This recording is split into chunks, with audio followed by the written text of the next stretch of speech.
Bismillahirrahmanirrahim. Assalamualaikum warahmatullahi wabarakatuh.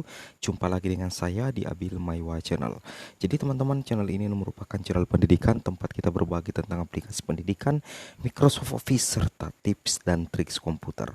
Jadi di video kali ini kembali lagi admin akan berbagi sebuah video informasi yang kiranya bisa bermanfaat sekaligus menambah motivasi untuk teman-teman guru honorer agar tetap optimis untuk bisa menjadi guru ASN P3K di tahun ini.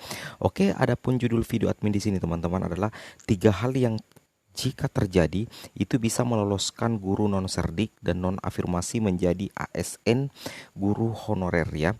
Jadi di sini 3 hal yang jika terjadi itu bisa meloloskan guru non serdik dan non afirmasi menjadi ASN P3K guru di tahun 2021 ini. Kira-kira apa saja 3 hal tersebut? Kita langsung saja ke videonya. Nah, di sini yang pertama teman-teman ya, 3 hal yang sebenarnya jika seandainya itu bisa terjadi, maka secara peluang itu teman-teman memiliki peluang besar untuk menjadi ASN Guru P3K di tahun 2021 ini, yaitu yang pertama adalah pemberian materi atau kisi-kisi soal kompetensi teknis yang betul-betul menyentuh prediksi soal yang mengingat passing grade-nya yang tinggi. Maksudnya di sini teman-teman ya, berdasarkan pengalaman di tes kompetensi di tahap 1 itu sangat di luar dugaan teman-teman ya. Itu sangat di luar dugaan. Kenapa? Karena teman-teman yang selama ini mempelajari soal-soal pedagogik ataupun soal-soal sosiokultural ternyata di luar dugaan sekali soal yang diteskan di seleksi P3K tahap 1. Kenapa? Untuk di contoh soal sosiokultural saja itu kebanyakan opsi jawabannya itu adalah setuju, tidak setuju, kemudian ragu-ragu. Nah, ketika teman-teman mempelajari contoh-contoh soal kemarin sebelum ujian P3K itu kebanyakan teori teman-teman ya, kebanyakan teori dan pemaparan yang harus dijawab ya. Beda dengan di soal sebenarnya di kompetensi tahap 1 itu justru sosiokulturalnya itu setuju, tidak setuju, dan ragu-ragu. Nah, begitu juga dengan manajerial dan yang paling utama itu adalah kompetensi teknisnya. Yang mana di kompetensi teknis itu yang lebih dominan adalah kompetensi profesional teman-teman ya. Kompetensi profesionalnya itu sekitar 70% dan kebanyakan tipe soal dari kompetensi profesional itu adalah itu yang diajarkan di sekolah. Contohnya misalkan teman-teman melamar formasi guru kelas, maka kebanyakan soal-soalnya itu yang berkaitan dengan pelajaran kelas 4, 5 dan 6 sehingga secara otomatis terlalu banyak materi yang teman-teman pelajari itu ternyata meleset dari soal yang diteskan, dan itulah yang menjadi salah satu penyebab banyak teman-teman guru honorer atau rekan-rekan guru honorer yang gagal di kompetensi teknis, dan semuanya atau rata-rata teman-teman guru honorer mengakui hal tersebut. Selain karena memang istilahnya materi yang dipelajari itu tidak kena dengan soal yang sebenarnya, juga persoalan passing grade yang sangat tinggi yaitu 320 untuk formasi guru kelas SD yang secara otomatis itu wajib benar 64 soal yang non afirmasi seperti itu ya. Oke, kita lanjut ke sebelum kita lanjut, ini yang poin pertama ini, seandainya nanti di tahap 2 ada semacam pemberian materi atau kisi-kisi yang betul-betul menyentuh prediksi soal ya. Nah, prediksi soal terutama untuk kompetensi teknis ini tentunya akan memudahkan rekan-rekan guru honorer untuk bisa menggapai ya passing rate di kompetensi teknis. Seperti itu ya, mudah-mudahan ada nantinya seperti itu. Oke, kita lanjut yang kedua. Yang kedua di sini teman-teman adalah persoalan revisi passing grade kompetensi teknis atau pemberian tambahan afirmasi terhadap guru non serdik dan guru non afirmasi berdasarkan pengabdian atau masa kerja sesuai dengan database di Dapodik. Nah, ini sudah sering diutarakan di beberapa media sosial yang terkenal atau media elektronik itu tentang pemberian tambahan afirmasi. Artinya di sini setelah banyaknya teman-teman guru honorer yang tumbang di tes tahap pertama, maka muncul petisi agar diberikan tambahan afirmasi dari Kemendikbudristek. Nah, ini penyebabnya itu penyebab utamanya karena memang passing grade untuk kompetensi teknis itu sangat tinggi teman-teman ya. Sehingga afirmasi yang sekarang itu dirasa masih kurang jika membandingkan dengan passing grade yang cukup tinggi. Makanya di sini ada semacam permintaan untuk revisi passing grade atau minimal semacam pemberian tambahan afirmasi agar bisa mengimbangi nilai passing grade yang sangat tinggi seperti itu ya. Dan ini diberikan kepada guru non serdik dan tentunya juga guru non afirmasi. Itu kita lihat itu berdasarkan pengabdian atau masa kerja teman-teman ya. Nah, di mana kira-kira pengabdian atau masa kerja ini bisa dijadikan semacam referensi yang kuat atau valid?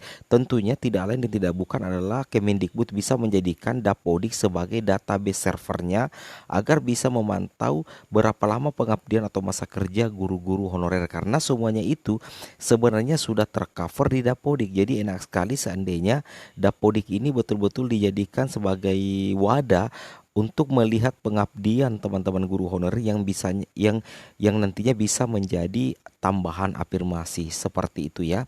Ini cuman keinginan saja ya dari teman-teman guru honorer. Jadi yang menentukan apakah akan diberlakukan atau tidak adalah tentunya pemerintah ya. Tapi kita berharap semua diberikanlah tambahan afirmasi agar nantinya teman-teman guru honorer itu tidak kesulitan untuk mencapai passing grade yang begitu tinggi. Dan sekarang itu jarang sekali teman-teman ya. Jarang sekali yang lolos passing grade hanya karena nilai murni, hanya segelintir saja untuk guru P3K.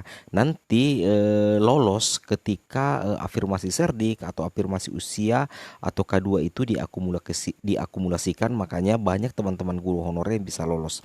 Namun jika kita berdasarkan istilahnya nilai murni, anggaplah guru SD itu passing grade-nya 320, itu sangat jarang teman-teman guru honorer yang bisa mencapainya. Seperti itu teman-teman ya. Oke, kita lanjut ke yang ketiga.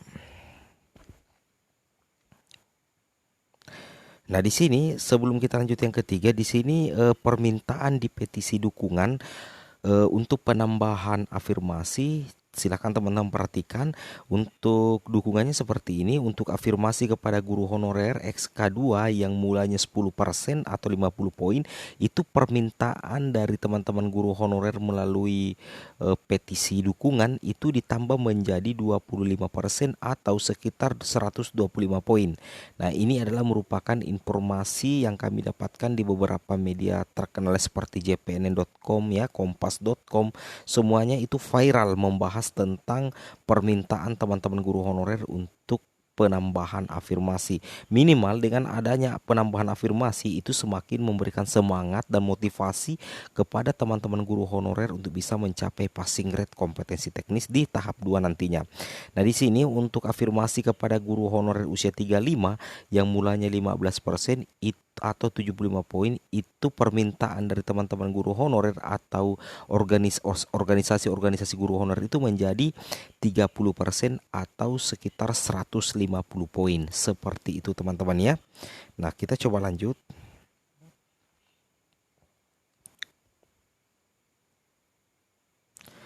Nah, yang poin ketiga ya, jika seandainya terjadi itu bisa meloloskan teman-teman guru honorer menjadi guru ASN P3K. Yang ketiga itu teman-teman di sini adalah tambahan afirmasi dinilai dari segi pengabdian dan kepemilikan NUPTK dan menjadikan Dapodik sebagai salah satu dasar pengambilan kebijakan.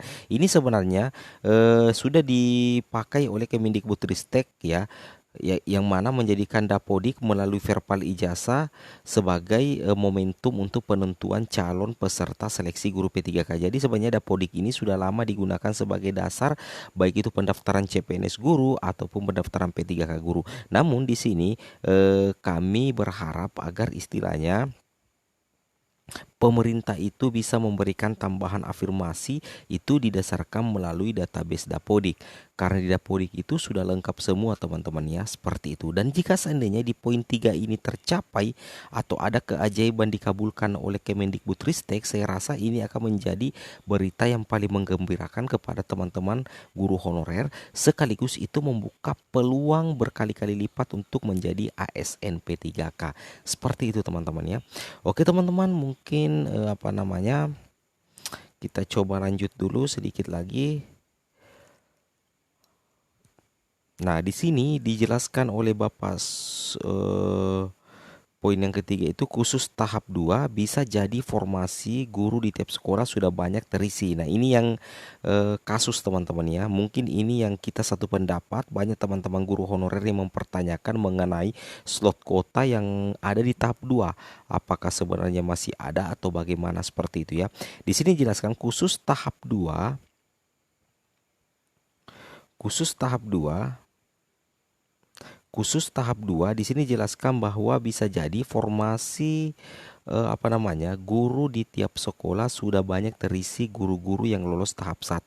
Jadi jika seandainya ada kebijakan yang bisa mengcover guru honorer agar tetap bisa memilih formasi tanpa adanya yang ketinggalan. Artinya di sini guru honorer tentunya juga menginginkan agar ada jaminan teman-teman, ada jaminan untuk tahap 2 tetap bisa mengikuti seleksi P3K. Yang jadi pertanyaan jika misalkan slot formasi sudah tidak ada di setiap sekolah, tapi saya rasa itu tidak mungkin terjadi. Pasti ada saja slot sekolah yang masih kekurangan guru P3K yang ada formasinya. Nah, disitulah teman-teman akan memanfaatkan. Jadi di tahap 2 sebenarnya ini adalah momentum yang paling tepat sekaligus momentum yang paling krusial untuk lolos menjadi guru ASN P3K. Seperti itu teman-teman ya.